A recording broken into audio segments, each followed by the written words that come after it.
Hello दोस्तों, कैसे हैं आप सब।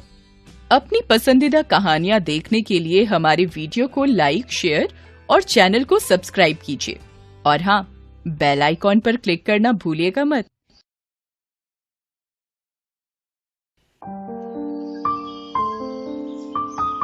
सुमित्रा अपने इकलौते बेटे किशन के साथ हंसी खुशी रहती थी। पति के गुजरने के बाद सुमित्रा देवी ने बड़े कष्ट से अपने बेटे को पढ़ाया, लिखाया और एक काबिल इंसान बनाया था। उसकी इस तपस्या ने उसे समय से पहले बूढ़ा बना दिया था। इसी बुढ़ापे के कारण वो ज्यादा काम नहीं कर सकती थी, इसलिए वो चाहती थी कि उसके घर में अब जल्दी से जल्दी बहू आ जाए। बेटा, कई दिनों से मेरे मन में एक बात आ रही है। वो क्या माँ? कि तू अब शादी कर ले, मेरे लिए एक बहू ले आ। तुझे कोई लड़की पसंद है तो तू मुझे बता सकता है। पसंद तो है एक, बस तेरी हाँ की देरी है। सच कह रहा है तू? जरा दिखा तो, आखिर कैसी है मेरी होने वाली बहू। सुमित्रा की तुरंत हामी भरते ही किशन शादी करके किरण को अपनी पत्नी बनाकर घर ले आता है। कुछ दिनों तक तो सब ठीक चलता है, लेकिन धीरे धीरे किरण को अपनी सास एक कांटे की तरह चुभने लगती है। किरण खाना बनाने के अलावा और घर का कुछ काम नहीं करती थी, बल्कि सारा काम अपनी सास से करवाया करती थी। एक दिन बर्तन मांजते समय सुमित्रा से एक प्लेट टूट जाती है। ये क्या किया माँ जी आपने? आज फिर एक प्लेट तोड़ दी। कितनी बार कहा है ध्यान से काम किया करो। पैसे कोई पेड़ पर नहीं उगते, बड़ी मेहनत से कमाने पड़ते हैं। बहू, मुझे माफ कर दो, अगली बार से ऐसा नहीं होगा। वो मैं बूढ़ी हो गई हूँ ना, इसीलिए कभी कभी मुझसे गलती हो जाती है। एक तो सुमित्रा देवी पहले से ही किरण को फूटी आंख नहीं सुहाती थी, और उस दिन प्लेट टूटने के बाद तो जैसे किरण ने ठान ही लिया कि इस बुढ़िया को किसी भी तरह घर से निकालना ही है। शाम को किशन के घर आते ही उसने अपनी सास की शिकायत का पिटारा खोलकर किशन के सामने रख दिया। बस बहुत हुआ, तंग आ गई हूँ इस रोज रोज की चाकरी से।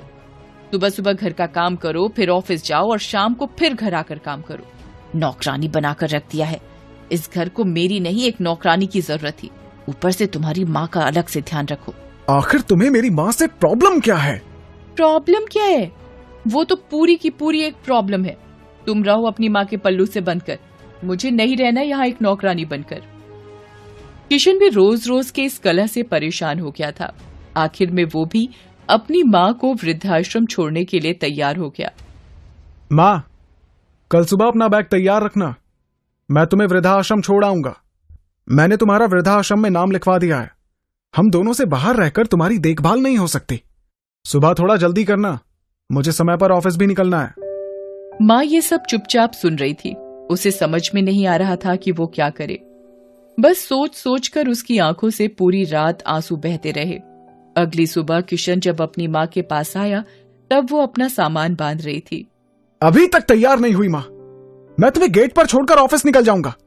तुम्हें बस अंदर जाकर अपना नाम बता देना है। बेचारी सुमित्रा अपने आंचल से अपनी आंखों के आंसू पोंछते हुए चुपचाप अपने बेटे के पीछे पीछे चल देती है। तभी सुमित्रा के पोता पोती अपनी दादी को बाहर जाते देख उससे आकर लिपट जाते हैं। दादी, दादी आप कहाँ जा रही हो? दादी, हमें भी अपने साथ ले चलो ना दादी, हम भी आपके साथ चलेंगे दादी। देखो ना पापा, दादी हमें बिना बताए न जाने कहाँ जा रही हैं। पहले तो कभी ऐसा नहीं हुआ। दादी जब भी कहीं बाहर जाती थी तो हमें साथ लेकर जाती थी। आज न जाने क्या हो गया दादी को। पापा प्लीज दादी को कहो ना कि हमें भी अपने साथ लेकर चलें। ये सुनकर किरण अपने दोनों बच्चों को एक जोरदार फटकार लगाती है। चुप करो दोनों के दोनों, चले जाओ अंदर जाकर पढ़ाई करो। बड़े आए दादी के साथ जाने वाले। बेचारे दोनों बच्चे अपनी माँ की डांट सुनकर जल्दी से अंदर चले गए। इधर सुमित्रा के मन में रह रहकर यही आ रहा था कि उसके बेटे ने एक बार भी नहीं सोचा कि उसकी माँ अपने इकलौते बेटे के बगैर वृद्धाश्रम में कैसे रहेगी। उसने तो ये जानने की कोशिश भी नहीं की कि उसकी माँ वृद्धाश्रम जाना भी चाहती है या नहीं। ऑटो से उतरते ही आश्रम का एक व्यक्ति सुमित्रा को देखकर उसकी ओर आगे बढ़ा। अरे बहन जी, आपका यहाँ आना कैसे हुआ? आप यहाँ हम लोगों से मिलने आई हैं क्या? आपको यहाँ देखकर सब बहुत खुश होंगे। नहीं, आज से मैं भी यहीं रहूंगी। ये आप क्या कह रही हैं? आप यहां कैसे रह सकती हैं? आपका तो भरा पूरा परिवार है। परिवार तो अब भी है, लेकिन उस परिवार में शायद मेरी कोई जगह नहीं है। तभी तो उम्र के इस पड़ाव में मुझे यहाँ आना पड़ा। आज से यही मेरा नया घर है। तो क्या आपके बेटे ने? सुमित्रा देवी उस आदमी के कुछ पूछने से पहले ही आंसू पोंछते हुए आगे बढ़ जाती है। ये सब कुछ किशन ऑटो के पास खड़ा देख रहा था। वो उस व्यक्ति के पास गया। आप इन्हें कैसे जानते हैं? बहुत भली औरत है। आज से कई वर्षों पहले यहाँ वृद्धाश्रम के साथ साथ एक अनाथालय भी चलता था। एक दिन यहाँ कोई एक छोटे से बच्चे को छोड़कर चला गया। उस बच्चे को छूत की बीमारी थी। इस वजह से उसे कोई छूना तक नहीं चाहता था। वो पूरी रात बाहर पड़ा रोता रहा, लेकिन किसी ने भी उसे ये सोचकर हाथ नहीं लगाया कि कहीं उस बच्चे की बीमारी उन्हें ना लग जाए। फिर उस बच्चे का क्या हुआ? वो जिंदा भी है या मर गया? भला हो इस देवी का। उस समय ये भली औरत यहां एक बच्चे को गोद लेने आई थी। तब उसकी नजर उस बच्चे पर पड़ी। इस भली औरत ने उस बच्चे को गोद में उठा लिया और उसे खूब प्यार किया।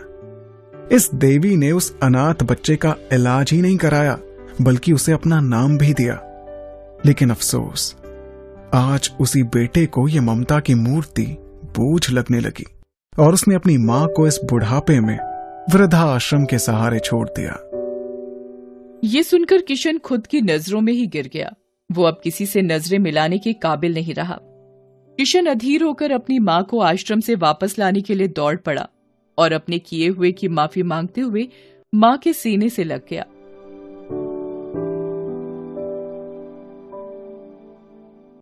Thanks for watching.